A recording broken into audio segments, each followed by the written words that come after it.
My wife and I have been married for 4 years and have a 2-year-old. We have alternated going to her family for Thanksgiving and my family for Christmas one year, and alternated each year. I am currently starting my 2nd year of law school. This year we've visited both her family multiple times and my family multiple times. Over the summer I was lucky enough to intern at an attorney's office, but it was over a 22-hour drive away. We drove once at the beginning of the summer and once at the end of the summer to return here for me to go to school. We had to not go to her dad's family reunion, but was able to make the 6-hour drive to her mother's family reunion after returning from my internship. We then made another 3-hour drive to attend my grandpa's wedding, which made us miss an event with her brother, another 6 hours away. Now her family has planned a Thanksgiving trip that would be a 26-hour round trip for us, and I'm trying to tell her we've traveled enough this year and would like to have Thanksgiving and Christmas with just our family. I feel bad my toddler has been strapped in a car seat for so much traveling this year. Should I be more reasonable? Now, here are the comments. Comment 1. It's a real puzzle. At what point do you stop migrating home for holidays with the family and instead decide that asterisk home is where you make it asterisk and that asterisk you have made your own family? I don't think it's unreasonable to stop doing things that exhaust you. Have you tried just telling your wife that you're beat? Something like, "Babe, 2nd year is the grunt year in law school, and the workload is going to be even more brutal. I'm telling you up front, I can't face any more long family trips this year. I'd love it if we just stayed home and made our own traditions, but you can do what you think is best. Either way. I'm going to be staying home for Thanksgiving and Christmas asterisk, asterisk, asterisk. If you want to take Junior to see your family, that's cool. Maybe they'll send you plane tickets. Or you can leave him with me. You can even invite your folks to start coming here to visit. We've got lots of options, but I'm not traveling." Not the idiot for recognizing when you've hit your limit, OP. That ability will serve you well as you finish L2 and L3 article and get worked like a rented mule, tackle the bar exam, and start your practice. This is a long road. LT.**. Edited to add, thank you folks for the awards, and let's hope OP updates after he's had a good talk with his wife. Chat to comment 2. Once a couple starts a family of their own, asterisk, asterisk, they're allowed to start their own family traditions if they want. Families who all live near each other and get on well often choose to continue the big family celebrations like they always have. It does get a bit tricky for the couple now that there are at least 2 families in the mix, and often even more once you factor in divorced parents and step-families and the rest. Some couples choose alternating holidays. Some go to one family for lunch and the other for dinner, and so on. How they manage it is up to them. If everyone is happy with whatever arrangement is decided on, great. But for some reason, many people get really uncomfortable with the idea of saying to their parents, "No, we won't be able to come for Christmas, Thanksgiving, New Year, whatever this year. We've decided to celebrate it at home with our own kids." My point is, you're allowed to. It may be awkward, you may get a bit of backlash, but you're allowed to asterisk, asterisk. It's perfectly reasonable to do so. It's especially reasonable in your case because your families live so far away from you and you've done so much traveling already this year. Not the idiot. Comment 3, not the idiot. I got tired of going all over the dang place for Thanksgivings and Christmases. My mom would always have Thanksgiving and Christmas on different days. She'd call all of us, 4 kids plus spouses and kids, and find a date that works for us all. Usually 3 or 4 days before or after the holiday to accommodate everyone. My in-laws were set in their ways. This is how we do it in our family mentality. So when my kids were 2 and 4 and couldn't play with their toys, we got them Christmas Day because we had to go back to my in-laws. When we were just there the day before, I had enough and said no. I started a new tradition. Christmas Day, we are home. We are not leaving or going anywhere, and we won't be having any visitors. Just the 4 of us. Mother-in-law and her mother complained and whined, but my father-in-law just told them hush because mother-in-law used to complain about the same thing. Lol. There is nothing wrong with starting new traditions. People sometimes forget that when you get married and have kids, they are your immediate family, and your parents and siblings become your extended family. Now, for the next story. I, 23-year-old female, and my fiancé, 25-year-old male, recently had a dinner with my family, father, mother, and sister, before he and I headed to Japan for a 3-month vacation. So while all of us were chatting about our lives, studies, jobs, and some gossip about some people, my mom suddenly thought it was appropriate to make a joke about me and my partner's selves and relationship, such as, "I heard that after your, me and my partner, vacation, my fiancé's name, will be going abroad for his studies. Who knows? Maybe he'll find someone new there. Are you not going on a diet anymore?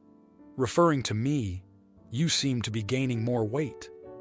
Everyone was clearly uncomfortable with her words, and my dad was even glaring at her too obviously so that she would stop. But I really was just too upset at that moment that I just stood up and excused myself and my partner to leave the dinner and head somewhere, since we had something to do. My fiancé understood that I was quite uncomfortable and was offended by my mom's words. He stood up from the table as well, and we just left the dinner. I haven't been speaking with my mom since that dinner, but I did still speak with my sister and dad today and pay them back for the bill, since I originally promised before the dinner that I would pay for it, but when I left, they had to pay for it.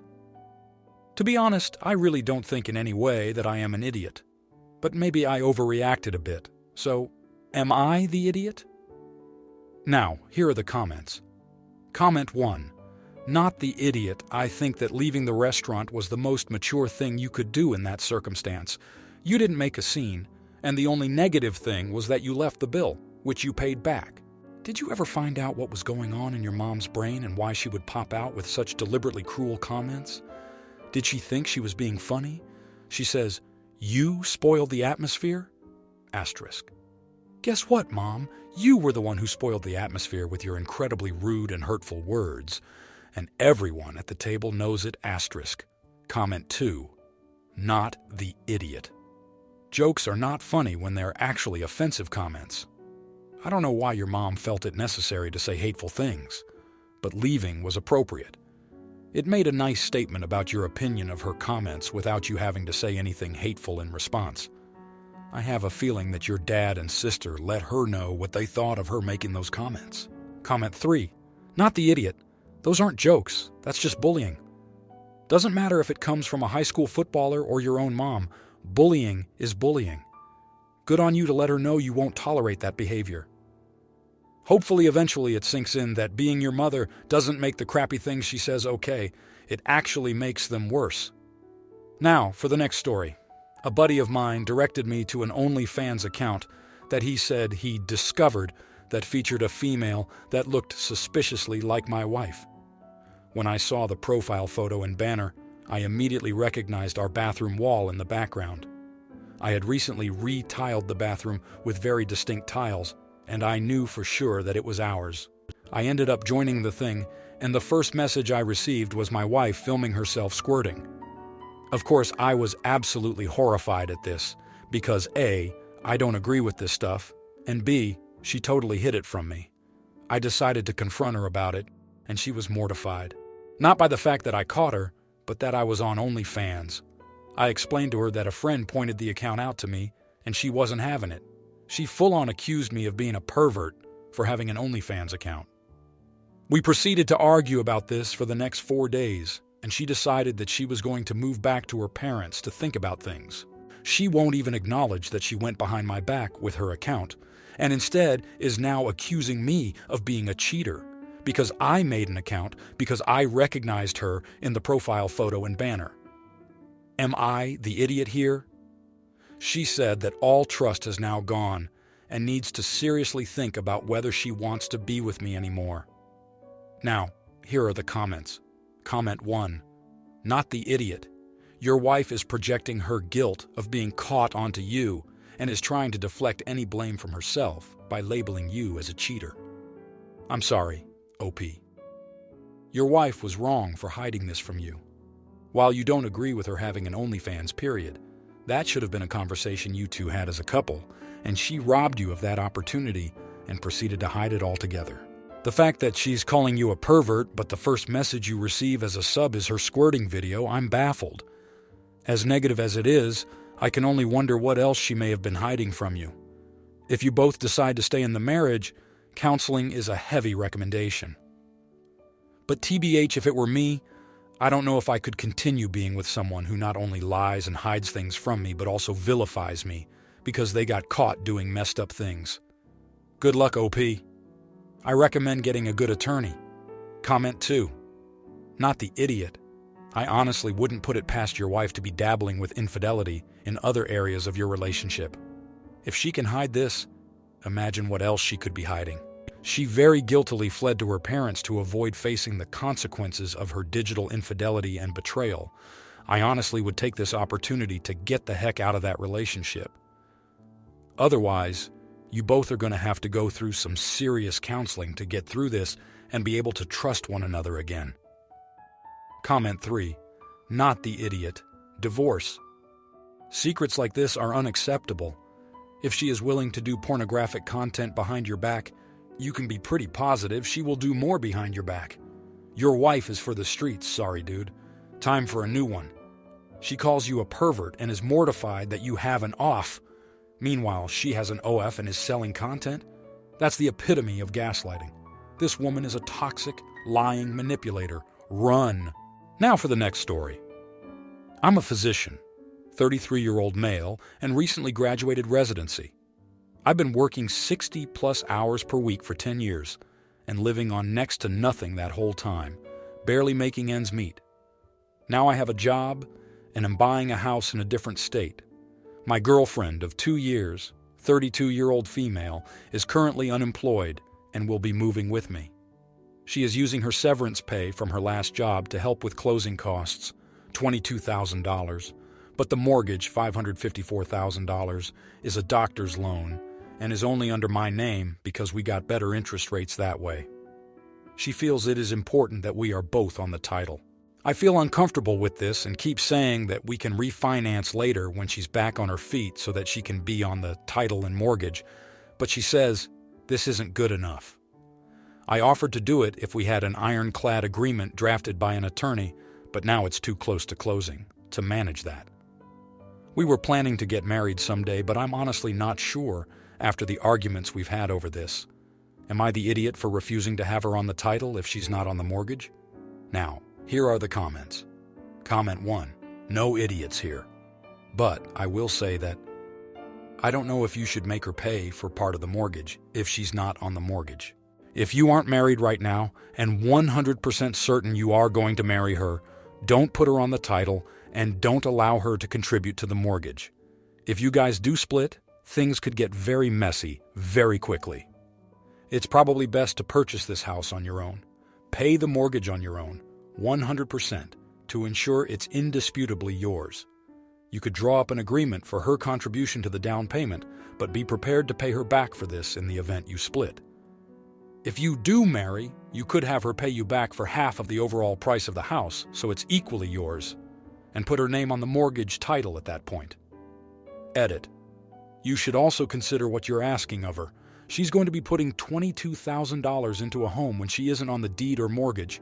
If you split, she could very well lose this $22,000 and walk away with nothing.